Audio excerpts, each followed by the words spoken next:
Hello, and Willis's World back with another one.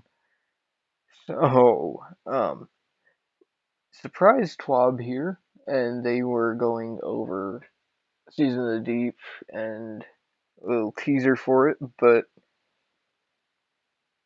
these aspects that they went and were teasing a while back, they finally revealed what they actually are, and jeez,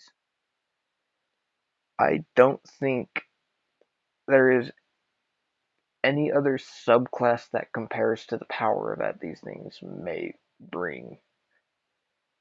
The Hunter is getting Threaded Spectre, activating your class ability to leave behind a decoy woven from strand matter that draws the attention of nearby combatants. After taking significant damage or when combatants approach, the decoy detonates, dealing damage and releasing threadlings that seek out and attack nearby foes.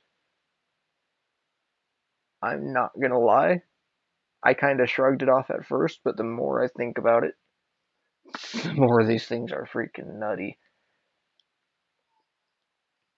The fact that it's tied to class ability had me thinking Radiant Dance Machines. If there's not a cooldown on this, you can make an army. So, yeah, there's that. But the fact that it draws attention, if these things are taunting, you're not taking damage, and that's going to be awesome. You're making threadlings on top of the decoys whenever the decoys explode, which means two more explosions because it creates two threadlings. And yeah, that's already going to be insane. You're going to have a decoy that takes damage for you on one of your shortest ability cooldowns that detonates when enemies get close or takes too much damage and turns into threadlings that will go and then home into enemies. All of that from the same aspect. That really makes me think more of like exotic level buffs, but that's an aspect. The Flechette Storm. While sliding, activate your charged melee ability to leap into the air, knocking nearby targets away and dealing damage. While airborne, activate your charged melee again to launch a cluster of damaging, unraveling projectiles. Repeatedly activating melee will chain additional throws. Again, also kind of shrugged this off at first. And even with how powerful this is, I still think it's potentially the weaker of the three. But the fact that it's a cleave unravel means you're going to get a lot of aerial damage from it. Not aerial, radial damage from it. And then repeatedly activating will chain additional throws. This melee may be able to get unravel on everything in a room. And my first thought, pair it with Monte Carlo. Make it so that it's all the more consistent. I'm not sure on an exotic armor piece to go with it, except for maybe Heart of Inmost, because it's multiple charges of it, so might trigger it multiple times. And the Warlock aspect, the Wanderer, tangles you throw attached to enemies and detonate into a suspending burst. Threadling final blows create a tangle.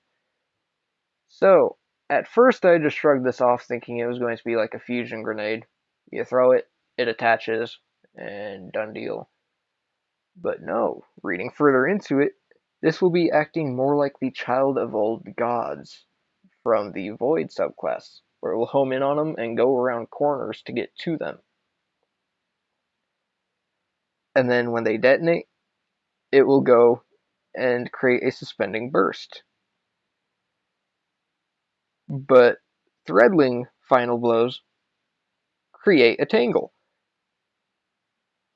That combination made me think of the Swarmer's exotic boots that make it so that your Threadlings unravel enemies and your tangles create more threadlings.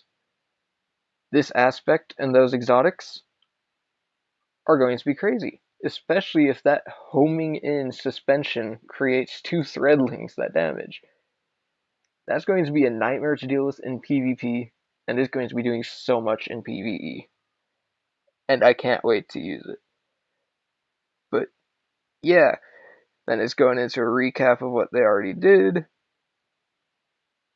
power stuff, all this stuff, talking about the exotic focusing, which I'll be doing at a different time, but I want to see how the UI actually works before I get my hopes up on any of it, so that's me there, but these aspects took me completely by surprise.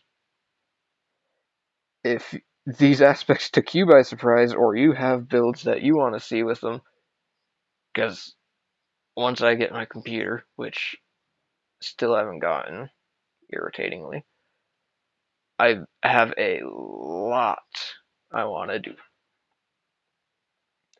But for now, that's Willis's World out, and I will catch you guys next time.